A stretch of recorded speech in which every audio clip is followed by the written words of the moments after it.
Hello everyone, it is Marc Berman from TV Media Insights. It is Wednesday, July 17th, and I would like to welcome you back to our daily videocast. It is now just 1 week away until I head to Los Angeles for the 2013 Summer Television Critics Association Press Tour.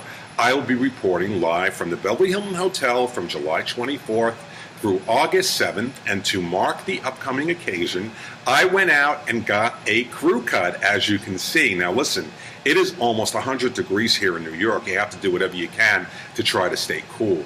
Now let's begin today with news on the autopsy results for Glee star Cory Monteith, who was found dead in his Vancouver, Canada hotel room this past Saturday. According to the Canadian officials, Cory's passing was a result of a lethal combination of heroin and alcohol, sadly. Now, something I didn't know because I do not watch Glee regularly. Apparently, Cory Monteith was not in the final 2 episodes of this past season of Glee. He had entered rehab and his scenes were written out. I do not know how the writers of Glee will handle the passing of Cory Monteith, but I can guarantee you they will deal with it. They're not going to send him off on a trip, or they're not going to say he moved somewhere else. They will deal with his passing, I am sure. Once again, rest in peace, Cory Monteith. Now, something I forgot to mention yesterday, better late than never. I was home on Monday. I wanted to watch the debut of new test-run daytime talker Kris, hosted by Kris Jenner, which comes from 20th Television. Now, I was there, I watched, and my overall reaction was a major thumbs down, as expected.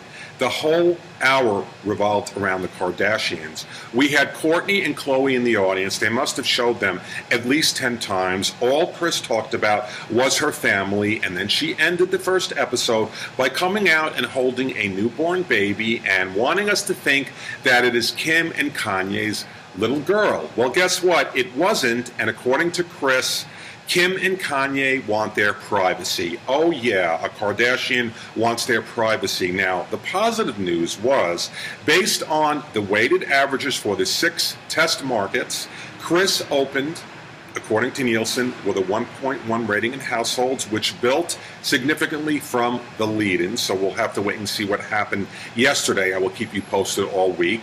And there was actually a second test run talker that opened on Monday. It is called The Real. It comes from Telepictures.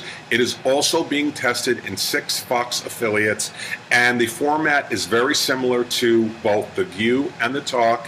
And it also opened up with a 1.1 rating in the Nielsen overnights. Now, let's head over to ABC. The network has finally announced its upcoming roster of new and returning opening dates for this coming fall. I have a complete list for you at our website at www.tvmediainsights.com and in today's newsletter. In terms of the weekly rating scorecard, based on the Live Plus same-day data for the week of July 8th, there were 3 networks, CBS, NBC, and Fox, that tied for low-rated leadership, and there were 3 networks, CBS and Fox and the CW, that were down year to year. You know, it's not fun crunching ratings in the summer. They're not all that positive.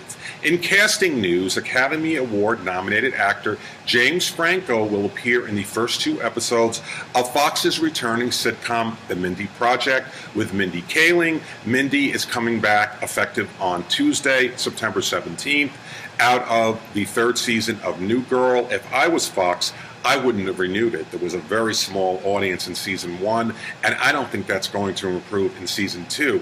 Now, speaking of network programming, I have to mention, I had the opportunity last night to sample the first episode of NBC's Hollywood Game Night. Now, like many of us, we have preconceived notions. I assumed I was going to hate it. It's hosted by Jane Lynch. I don't like her, honestly. I didn't like the idea of the format, and I sat down and watched it, and guess what? I really enjoyed it, and I'm coming back next week. So, when you think you might not like something, you really should sample it and wait and see.